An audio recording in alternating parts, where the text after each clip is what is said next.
Il-Prim Ministru Robert Abela ħabbar investiment barrani ġdid ta' 7.5 miljun euro mill-kumpanija Torka Gimas li tispeċjalizza fil-manifattura ta' partijiet minn turbini tar-riħ. Fl-ewwel 3 snin dan l-investiment f'ħalfar se joħloq f'Malta 44 impjieg full-time, l-aktar fl-oqsma tal-inġinerija u tekniċi. Minn barra dan il-fabrika se jkollha fiħdana akkademja għat-taħriġ biex fiha tħarreġ persuni fatt ta' snajja speċjalizzati fosthom dik tal-welding. L-investiment li se jkun qed isir fuq medda ta' 10,000 metru kwadru ta' art se jiżdied għal 10 miljun euro wara numru ta' snin.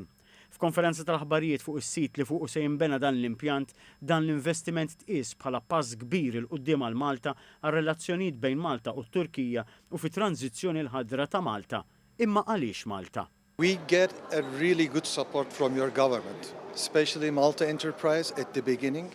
They support us very strongly, and we got incentives, and our aim is now to extend this investment next 2 years. Il-ċermen tal-kumpanija Bekir Girgin qal li l-pjan tagħhom huwa li jesportaw il-partijiet li se jimmanifatturaw f'Malta lejn l-Amerika ta' isfel u l-Istati Uniti. Qal li l-fatt li jinsabu qrib il-Port Ħieles li għandu linja diretta għal dawn il-pajjiżi huwa ta' benefiċċju kbir biex jesportaw il-prodott tagħhom. Il-kap eżekuttiv tal-Malta Enterprise Kurt Farrugia spjega ma' TVM News li l-kompetizzjoni għall-investiment bħal dan hija kbira, fl-istess waqt elenka l-miri li tfasslu għal dan il-proġett. Fil-jiem li ġejjin jibda x-xogħol ta' kostruzzjoni fuq dan is-sit li qegħdin fuqu sa l-aħħar tas-sena dan is-sit ikun inbena u fil-bidu tas-sena d-dieħla tibda l-produzzjoni, jibdew deħlin il-magni u jibdew jiġu impjegati n-nies.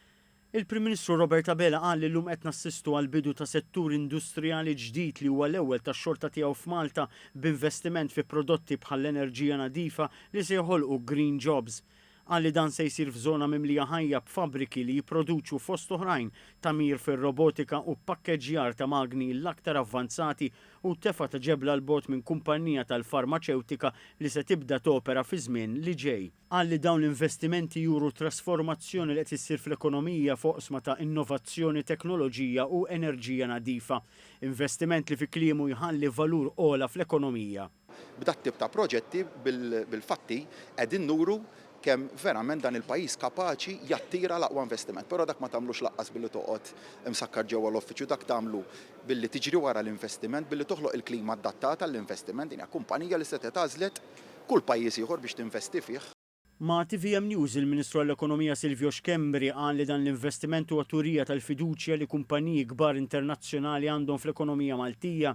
Qal li s-sinerġija bejn l-entitajiet qed wassal biex jiġu f'Malta kumpaniji ta' kwalità li joffru xogħlijiet ta' kwalità inkluż f'qasam ekonomiku ġdid bħal dak tal-ġenerazzjoni ta' enerġija nadifa li joffru pagi aħjar. Għalli dan mhux l-aħħar investiment minn industriji differenti u li fil-jiem li ġejjin se jitħabbar investiment ieħor li ma jitlobx kwantitajiet kbar ta' ħaddiema imma xogħol ta' kwalità.